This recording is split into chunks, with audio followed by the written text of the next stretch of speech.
Okay, so this is stats. We're going to do section 1.2. In this video, so obviously there's two videos, I am pleading with you to please go to the files section on Canvas and print out the PowerPoint slides.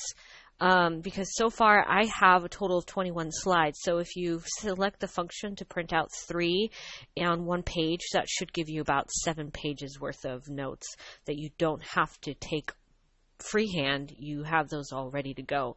So please don't write everything in because it's going to take you such a long time to do this then. So go to the file section and print out section 1.2 PowerPoint, and everything's on the PowerPoint, so we're good to go. Okay, so in this section, or in this video, we're going to do the following. We're going to make and interpret dot plots, stem plots of quantitative data, not categorical, quantitative, and describe the overall pattern of a distribution and identify any outliers, and then identify the shape of a distribution. So this is going to be part 1 on this one, and this is the second video for part 2. All right, and we're going to do histograms on the other one. All right, so let's start. Dot plots we kind of did when we did the hiring activity demonstration. Okay, so one of the simple graphs to construct and interpret is a dot plot. Each data value is shown as a dot above its location on a number line. How to make a dot plot: draw a horizontal axis, label it with the variable name. So if your variable is how we had in when we did the hiring activity, we wanted to know the number of females. So how many females, or in this case, in this example, the number of goals scored per game by the 2012 U.S. women's soccer team. So this is the number of goals scored. Either they scored 0 goals, 1, 2, 3, 4, all the way up to 14 goals. I don't know why that's, oh, all of these are your dots. So everybody was generally between 0 and 4 with a couple of outliers over here. So this is your dot plot. Now, I'm not going to go too much into dot plots. They are what they are. We're going to take the dot plot and we're going to take some other things, some other graphs also. And what we really want to do is we want to examine the distribution of the quantitative variable. So the question is, the purpose of the graph is to help us understand the data. After you make a graph, always ask, what do you see? Because this is what they're going to be looking for. Do you understand what you just did? So what does this look like? So what does this mean is more important. So how to examine the distribution of a quantitative variable. In the graph, look for the overall pattern and for striking departures from that pattern. So, for example, going back up here, a pattern would be that, well, generally most of your goals were scored between 0 and, well, let's say 5, or 0 and 4. So something as a departure from the pattern would be our outliers over at 13 and 14. And, 5 isn't really an outlier. It's just one person just scored a 5. So, but 13 and 14 is a departure from a pattern. And that's why we call them the outliers, because they don't follow the same pattern. Describe the overall pattern of a distribution by its shape, its center, and its spread.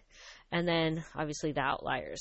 So what we did, or what some people have done, is turned the describing of a quantitative variable into an acronym called SOX. So SOX stands for, or the first S stands for, actually I'll do it over here. First S stands for shape. What is the graph? What is the overall shape of your pattern? What do you have any outliers, if you have any? And what is your center look like, or where is your center? And then what is the spread of the data? That's what we want to know.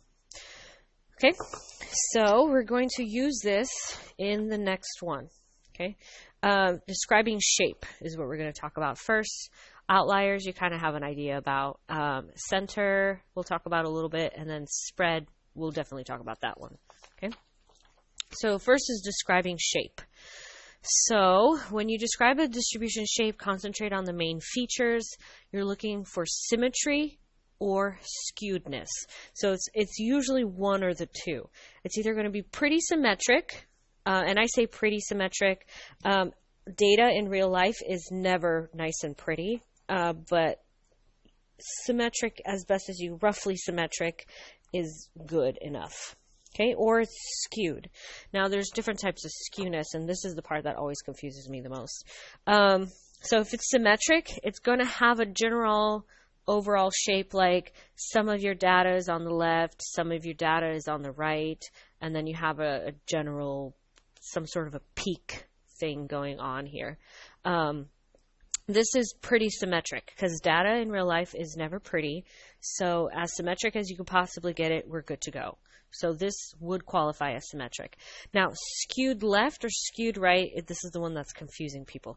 So if most of your data is sitting on the right side, right here, and you have a tail, I guess that's what we can call it, tail somewhat on the left side, somewhere over here, then we say it's skewed left because the tail of your data is towards the left side. And if your tail is somewhat on your right side, then you say it's skewed right. So it just depends on where the tail is, not the overall general pattern of where most of your data is concentrated. Because if you could look here, the data is normally concentrated or is roughly concentrated on the right side, but your tail is on the left, so we say it's skewed to the left. Okay, and the same thing for skewed to the right. So if you're describing shape, you want to talk about, is it symmetric? Is it skewed left? Is it skewed right?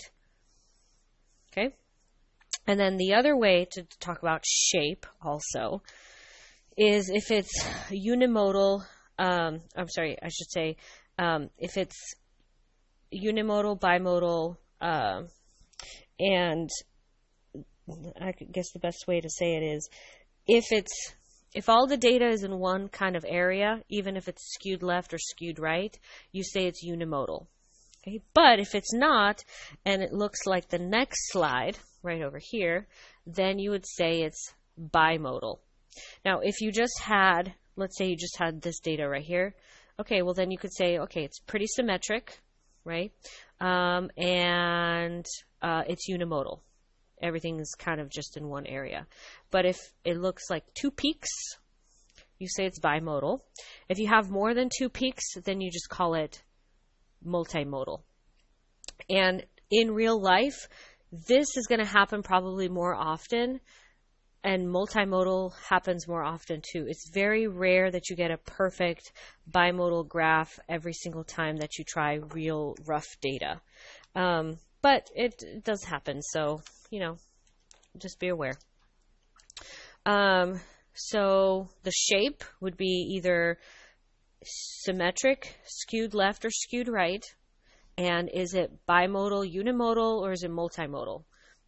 I don't think AP is going to expect you to talk about multimodal, but you should definitely realize the difference between bimodal, which looks like that, versus unimodal, which is just something that looks like this or that or this one right here. Okay? So that's describing shape. Okay. The next one is comparing the distribution. So we're going to talk about the center, outliers, and then the spread a little bit. Because the spread is kind of easier to figure out once I say it, you'll be like, oh, okay. So the most interesting statistics question involve comparing two or more graphs, which is very common on AP Stats. Always discuss shape, center, spread, and possible outliers whenever you're comparing distributions of a quantitative variable. So let's take a look at the shape of these two.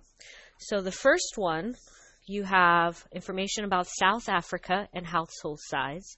And then the second one, you have information about the UK and household sizes. So right off the bat, you can tell they're not the same. The shape, okay? The shape for this one, since most of your data is actually clustered over here to the left, and you have a tail on the right-hand side, you would say that it is skewed. So let's say you would say skewed right for the shape. Okay. Now I'm just doing bullet points. I'm not going to write this up into complete sentences. I'll show you what the solution is in just a second. So this would be skewed to the right. Okay, just really off the bat, really fast. And you would say it would be unimodal. Okay, just right off the bat. The shape for this one would be roughly symmetric. Now, because I know some people want to say, oh, there's a tail here. There's not really much of a tail here. It's pretty symmetric. You're going, some of the data is on the left, roughly half of the data is on the right, and it's pretty symmetric. Like even Steven, I guess is the best way to say it. But so we're going to say it's symmetric. And it's also unimodal. Okay, so symmetric and unimodal. That's the shape. Okay, outliers. Okay, we have 2 outliers for the South Africa. We have an outlier of 15 and at somewhere around 20. I don't know. I'm going to say 26 or 27, somewhere around there. So outliers. We have at 15 and at 26 outliers. We have none. Okay. All right. Next would be center. Okay.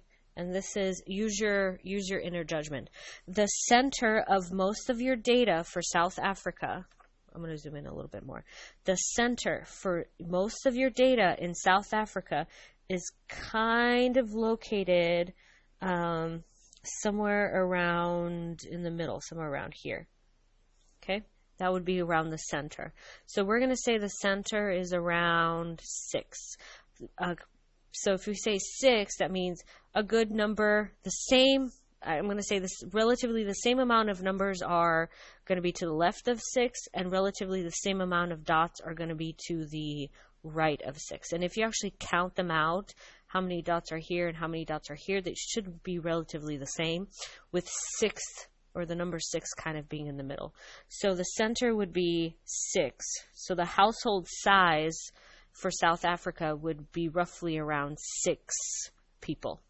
Okay. And for the UK, it's a little bit different because it is a little bit more symmetric. So we're going to go with 4 being the center.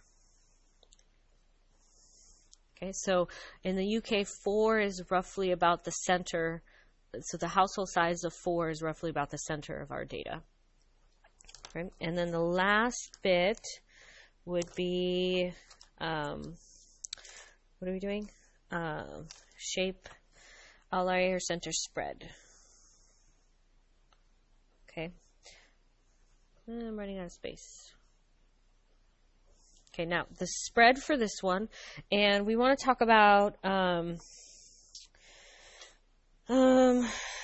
pretty much all of them. So the spread is going to go from roughly about 3.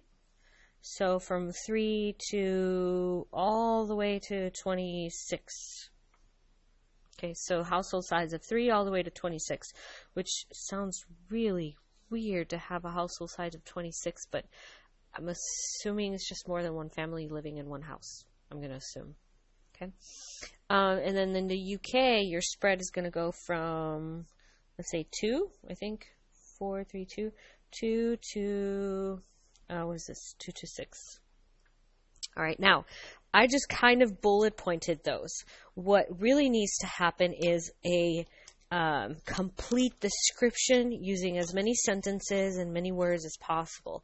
And here is what the book wants as a solution. So the shape, the distribution, household size for use case sample is roughly symmetric and unimodal, while the distribution for South Africa sample is skewed to the right and unimodal. So comparing the distributions is what you want to do. You want to talk about how is this one different than the other one.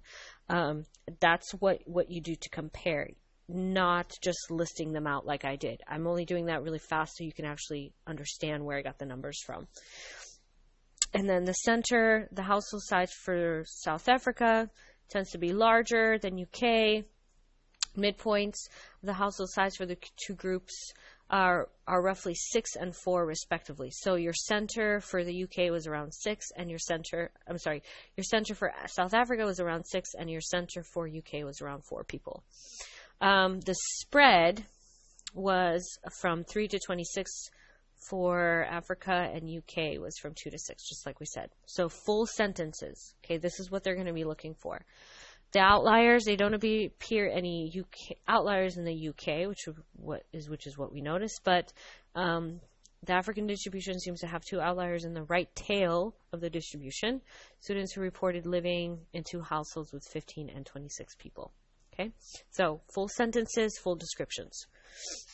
All right, STEM plots. And you may or may not have seen STEM plots before, so I'm just going to sort of kind of treat this like you haven't. Another simple graphical display for small data sets is a STEM plot, also called a stem and leaf plot.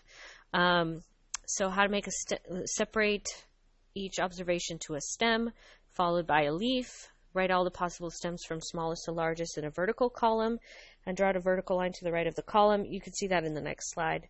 Write each leaf in a row to the right of its stem, arrange the leaves in increasing order, and then provide a key that explains the context of what the stems and the leaves represent. So key is important because if you didn't know, then it can be a little tricky to figure out. So here's one they did. You have these data represent responses of 20 female AP Stats students to the question, how many pairs of shoes do you have? Now, I don't know about you, but sometimes after 5 pairs, 6 pairs of shoes, you tend to start, I don't know if anyone actually knows how many pairs of shoes they own. So you start with a stem, right? And then the stem actually belongs to in this case, because our numbers are all in the 2 digits, the 1s and the 10s place, our stem is going to belong to the 10s place. So 5 is from the 10s place, 4 is from the 10s place, so on and so forth. Nobody owns less than, 13 pairs of shoes. So we're not going to be in the single digits. If we did have, for example, let's say we had somebody who had only 9 pairs of shoes, right? Well, then we would just add a 0 up here, right? Because just 9 as a pair of shoes. All right, there's your stems, and then your leaves are the 1s place. So I'll use 5, 0, for example. 5 and 0. So this would be 50, right? So somebody owns 50 pairs of shoes. Again, if we had the 0 up here for 9 pairs of shoes, it would just be 0 and 9. Okay, and so on and so forth. You're supposed to order the leaves in numerical order. So instead of 9 going first, you have to put these in order. That's the important part about these ones. And then you need a key. So 4-9 represents a female student who reported having 49 pairs of shoes. Okay. Now, here is what they look like. This is almost the same data. Now, if you look at this right here, it's kind of difficult to sort of describe what's going on. And the way that I usually do this is I kind of flip it over. So if you think of these as dots, I guess is the best way to say it, you have a general shape like this, and then it just kind of veers off a little bit higher over here. If you look at it, it's kind of hard to tell, is it symmetric? Is it skewed to the right? Is it skewed to the left? I mean, I'm sure it's not skewed to the left, but is it more symmetric? Is it unimodal or bimodal? Because this kind of looks like a general area, and then you have something else happening on the right-hand side. It could be bimodal. It's kind of hard to tell. So when something like this happens and you can't read it very well, sometimes what they'll do is they'll split them up because it makes it a little bit easier to read, basically. So a split stems, I'm going to cover up this section for just a second because I don't want to talk about it yet. I mean, you can see it, but I don't want to talk about it yet. what they did was they split the stems. So to make this a little bit faster, for example, we have 5, you have 2 zeros, no one's in the zeros, okay? 1, right? We have 1 through, what did they do? 1, 3, 3, 3. I'm just going to copy these really quickly. 95, oopsie, oh my goodness, 5 and 9. 2 is 2, 3, 3, 4, and then 66, 410. Okay, you get the picture. So basically what they did was they said, okay, everybody from 0 to 4 goes in the first tree up here, and then or the first stem, I should say. And then everybody from 5 to 9 goes in the second one. Now, if you look at this, just for the females, they basically just did a back-to-back one. So everything is just on the other side versus the right. Everything is on the left side versus the right side. So now when you look at it, and I'm going to cover this up in a second so you can see. Now when you look at it, it looks a little bit easier to figure out, is it bimodal or unimodal? And the symmetric part kind of, I don't know, kind of happened, I suppose. This is roughly symmetric. You don't really have a tail going on at all. So this would be roughly symmetric. I'd say this is pretty symmetric now too, but you don't have a unimodal graph anymore. You do have a little bit of a bimodal appearance going on between the two portions. Okay, especially when you're describing them right here. And then for the male, they pretty much do the same thing so you can see what's going on. Now, on the male part, you can definitely see that it is, I would say this would be skewed. There's a tail, right? It's easier to see if you had the dots, but there's a little bit of a tail going on over here. 2 over here and 58 over, or 58 here. 35 and 38 and then 22, I would call these 2 outliers. Okay, but your overall shape over here would probably be skewed to the left because you have a tail on the left side, and then definitely unimodal, unlike the bimodal for the girls. You have some outliers. Your center is probably, I'm going to say your center is probably over here somewhere. Okay. All right, so that's a stem and leaf plot, and then this is a back-to-back stem plot, or stem and leaf plot. All right, so that's it on this video. I don't know how many minutes that is, but I will see you with the histograms on the other one.